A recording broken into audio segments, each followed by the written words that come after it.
Welcome everybody back to another episode of the Siege SMP server. Today is episode 7, and today is also the day before we go public. The server will be going public in less than 24 hours after this video. So today, I wanted to spend this video kind of just roaming around builds while discussing the public server. Now obviously there are going to be rules on the server, and I do need to set some things up before it actually goes live, but by the time you're watching this, we'll either be live on public or it will just about to be going live. So there'll be a video on the first day, and hopefully you guys will enjoy it, and hopefully you guys will enjoy playing on here with all of us as well. Now, just to denote the fact that when you host an Xbox World, you can't keep it open permanently. So basically it's only when I'm online that this thing works, until we can set up Mark to transfer saves so he can take over. But basically, at the moment, it's just going to be me making the host. Now, if you watch episode 2 at the start, you'll understand how we're going to swap this between us. And I won't really go into too much detail about that now, because you guys have already heard that from us. But yeah, I thought I'd start this episode up on this, like, random bit of dirt, because the view is absolutely amazing. Just the extreme hills over there just look so nice. And then just through where that water is actually where my base is there. So, I wanted to actually go over to my base because I needed some dirt. Because basically what I'm going to do is try and do some bits and bats and kind of discuss the server and discuss my arena, which I'm starting. Because last episode I showed you guys all the redstone to separating the skeletons up into the arena. And it actually works, which I'm actually shocked about. I actually made something which works the way it was intended to. Because originally the plan was to actually make use a separate spawner entirely down there, just to separate one of the 3 off and use that one to get across to things.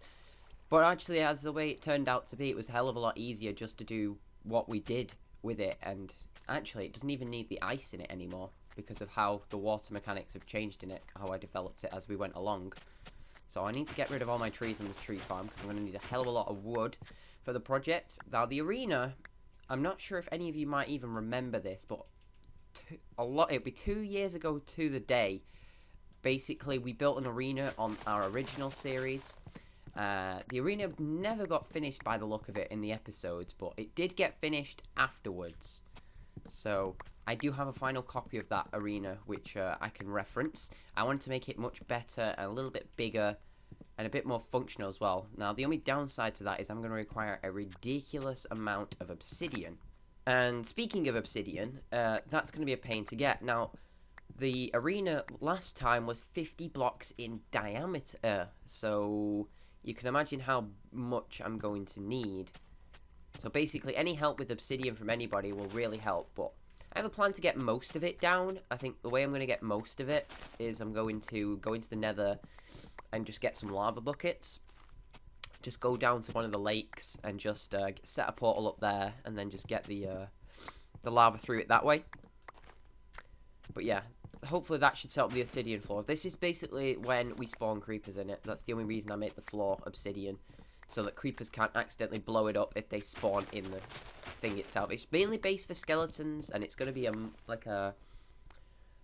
mob arena, sort of. So if that makes any sense to any of you at all, there's a big tree here, isn't there? Oh, this is going to be a pain in the butt to chop down. No, actually, I think that's all the leaves. We'll go easily now. But yeah, public server time. It's been the server's probably been open about 3 weeks now. We've been recording on it for 2 weeks, and basically I thought it was time to open it up to the public. Basically, what we want to do is we want to do something similar to Season 2, whereby, yes, it's a public server, but you have to be trusted to use the server, if you know what I mean. Basically, what I'm saying there is, you can use the server all you want, but we have to have understood that you want to play on the server, not just letting random people join the game that we've had no idea who've asked to join. So that's kind of the thing, really, is we want people to ask to come online to the server, because then at least we can control the amount of people that are coming online on the server. It basically makes it much more fun for the people online, and yeah. Obviously, I don't want people just jumping around in my face all the time, because I know a couple of people have been tending to do that recently. It really makes for a bad video if I try and record with somebody jumping up and down on my screen. So if you're on the server, just respect different people's wishes and just stay out of other people's way unless they've called you over to their base or something.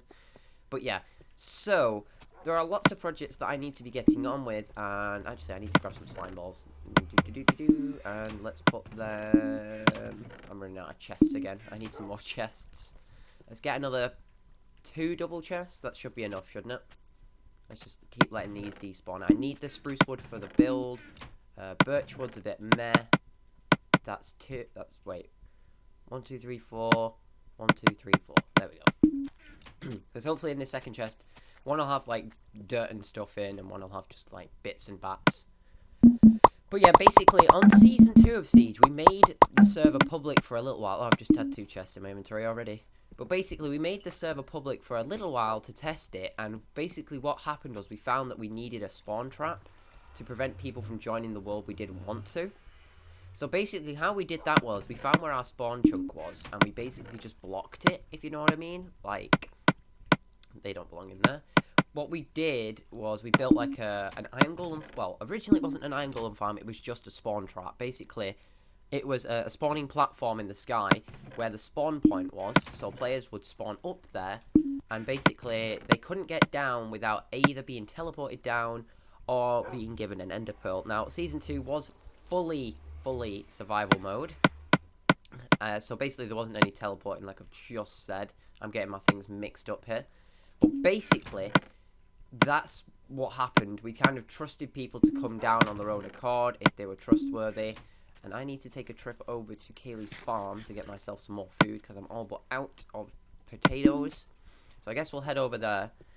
But yeah, so we're going to make another spawn trap now. We're actually going to move the spawn point from this area. We're going to move it from the 0-0 because we have a big idea for the spawn town there. We don't want people spawning in there and ruining the experience for other people.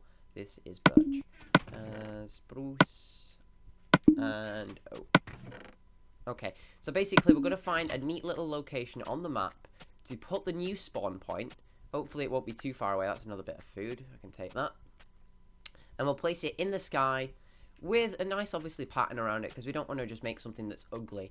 And then, obviously, what we'll do is, because we can change players' spawn points with the host options we've got on. So basically what we'll do is we'll set the world spawn up there, and then players can set their individual spawn points to certain locations when they are trustworthy enough to come out of the... I don't know what you'd call it, but I think the best word for it is spawn trap. There's not a lot you can do up there. We're also going to turn off trust players, so players can't break out of the spawn trap. Because basically players just... We've had our past experiences of trolls, let's put it that way. That's why we're being overcautious. So this is the village at spawn. We do actually have a second village on the world now from when I repopulated. I don't think I'll go over there just yet, because it's quite dangerous. It's in the extreme hills. Why is my character not sprinting? I've got steak still, it's fine. But yeah, so basically we'll have the spawn trap. We're going to make the world public. But basically from the spawn trap, we're going to have a little pathway which follows all the way into the center spawn village, which is actually currently just trees and that village. So eventually when me and probably Mark begin designing that village, we'll then set ourselves about creating a nice spawn town with safety, like walls around it and other cool things like that. Obviously, I'll have little houses that people can rent out. That cobblestone, by the way, is the skeleton farm elevator. So obviously, we need to move that into the central location here, because this is where I want to put my arena. Is going to be here.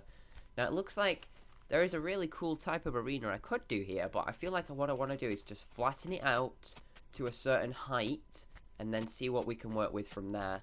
Because the arena, I think, will work best with obviously at some point different heights, but for now I want to basically set it up so that it can be made into different arenas and like different layouts. So like a desert biome could go in there one time, there could be a jungle biome, probably not a jungle biome because they're quite tall, them trees, but everything but that. So obviously we need this new update to come out, because I really want to use this dark oak down here, because it's all over there, it's down here, and this is Kaylee's pathway which goes up to a hill.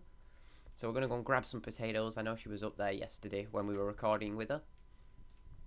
So let's just jump. There we go. So, what are you doing here, Flower? Now, repopulation, sorry, but you don't get to go on my grass roads. That's just not how it works. But yeah, public server. So, another thing with the public server is you're going to need to be on my friends list, which means my friend list is getting absolutely decimated next time that I'm online. So people that haven't been active around playing and stuff, then you'll just be getting removed. I'm not even going to ask if people want to stay on my friends list anymore, because if they don't play, they just ignore, they don't do anything anymore, so there's no point keeping them around. So new people can join up onto the friends list and actually play with others, and just have fun, meet new people, hopefully, and you can have some long-term friendships and stuff like that. Even if you've just met somebody on our server, that'd be pretty cool. So, why am I standing by her enchanting table? I need to be on her farm. I don't think any of this will have rebuilt itself yet. This is the oldest build in the server, this bridge. Kaylee built this before I'd even done the paths, before she'd done her house, before she did her even farm, she'd built that bridge. So, we're looking for the potato chest. Aha. So if I take 64, put them in there. Oh, we need coal. Just give me a sec, I'll go and find some coal so that Kaylee can have that replanted, and I'll be back in just a second. Now, the one last final thing that I wanted to mention before we wrap up this episode today, because this episode's all been about a discussion episode. I wanted to kind of just discuss the public server a little bit, and obviously future projects. So, lastly, I want to kind of discuss my future projects for the server so you guys can understand what I'm trying to do. So now, mostly we've been focusing on this skeleton farm for the first 6 or 7 episodes of this series. And it's actually coming along really nicely, but it's coming to that point now where this project is wrapping up. Now, there are a couple things left to do, which are quite big projects, like we need to make the non-stackable item separator, which we discussed. We need to make the arena at the top, and then we need to make the arena, I don't remember what you call it, like, it's a wave game, there we go, I got it. It's a wave game arena, so we need to get the loot reward system coming out of that. So that's why I want the non-stackable item separator, because I want the loot that you get from the skeletons to be able to be used. So basically what you would want to do is, how it'll work is you'll drop this up for XP farm mode, you'll leave it for 10 minutes, say, you get all the skeletons killed, and whatever is in there, it would be the loot you'd get. So if you get lucky, you might get some protection 3 gear, projectile 4, you might just get unlucky and get a broken bow. Sorry about that, I was clearing my throat, so that just became really weird very quickly. But yeah, basically what I was saying is that we need to set up the loot system on the arena so that when you down a round, then you can get your reward, and then basically I guess it'll be see how long you last sort of thing with the rubbish gate you've got. Because I'm not going to give you a sword in the arena, it's going to be skeletons and you kind of using basically your skill and whatever you get from the skeleton. So it will be a bow v bow fight.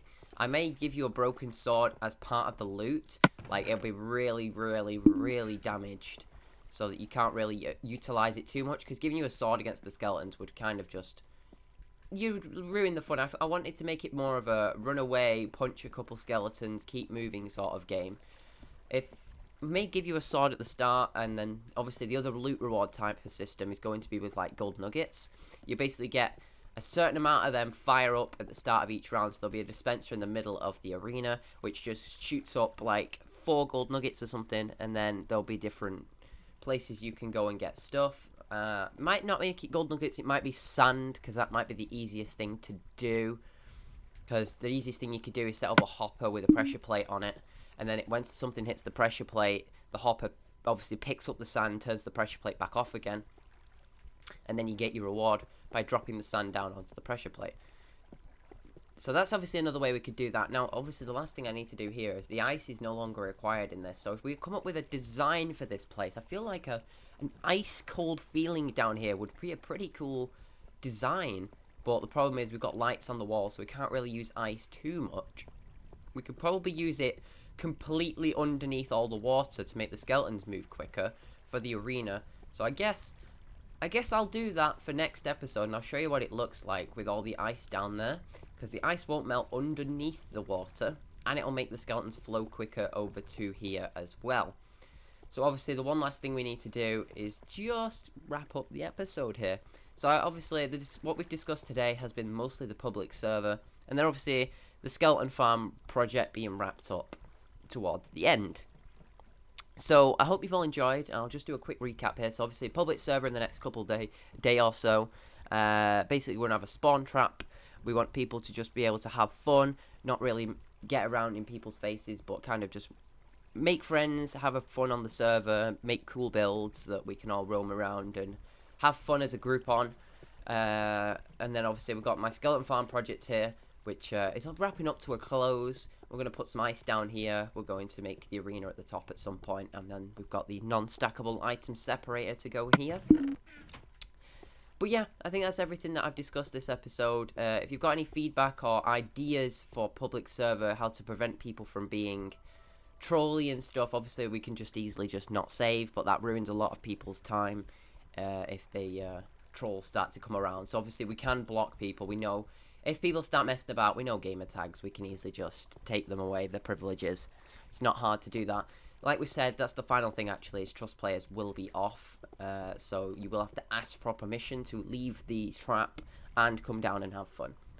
But yeah, that pretty much wraps up today's discussion episode. I needed to do a discussion episode before the server went public so that everybody understood how the server was going to run publicly.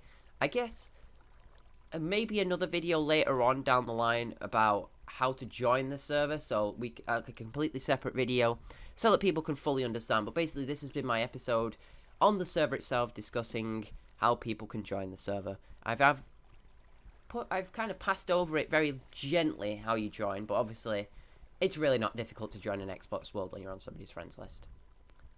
But yeah, like I said for probably the third and final time now, I hope you all enjoyed this episode of the Siege SNP server, everybody. And I guess I will see you all again in the next one, when maybe some of you might be on the server. Who knows? And until then,